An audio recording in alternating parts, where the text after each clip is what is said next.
Herkese merhabalar arkadaşlar, kanalıma hoş geldiniz. Bugünkü videomda yanmış tencere ve tavalarımızın altları nasıl tertemiz yapılır ve parlatılır onun videosunu çekeceğim. Gördüğünüz gibi kenarları ve altı yanmış çelik tavam var.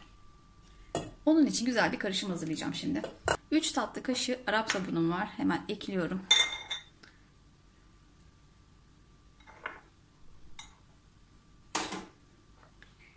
Üç tatlı kaşığı karbonatım var. Bunu da ekliyorum.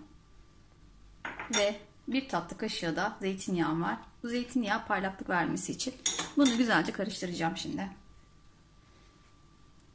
Şöyle. Şimdi karışımımız macun kıvamına geldi. Kolay bir şekilde çok fazla yorulmadan hemen lekeleri çıktığını göreceksiniz.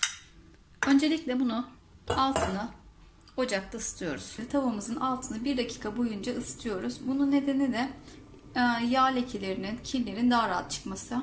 Tavamızın altını 1 dakika boyunca ısıttık. Daha sonra karışımımızı şu şekilde üzerine ekledik. Daha sonra şöyle böyle bir aparat yapmıştım kendime. Ellerim acımasın diye. Şimdi bu şekilde bunu böyle ovarak her yerini çıkartacağız.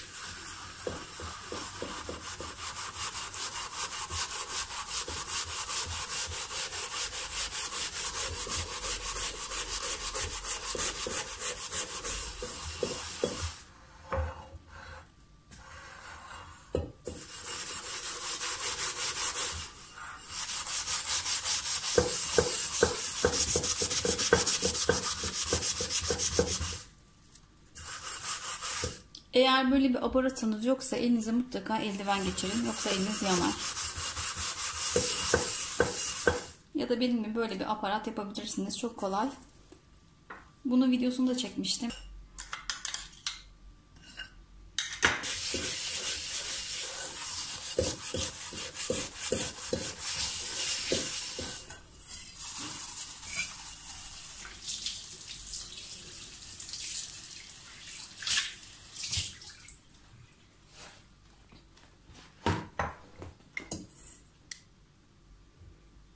Tertemiz oldu. Kenarlarındaki yanık lekeler de gitti. Kuruladım gerçekten, bakar mısınız? Tertemiz oldu ya, ilk günkü gibi. Şu anda 8 yıllık tavam sanki ilk günkü gibi oldu.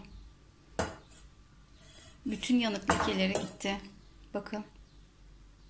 Gerçekten tertemiz. Arkadaşlar, videomuzun sonuna geldik. Umarım videomu beğenmiştirsiniz. Faydalı bulduysanız lütfen beğen butonuna basıp abone olmayı unutmayın. Kendinize çok iyi bakın arkadaşlar. Bir sonraki videoda görüşmek üzere. Hoşça kalın. Bay bay.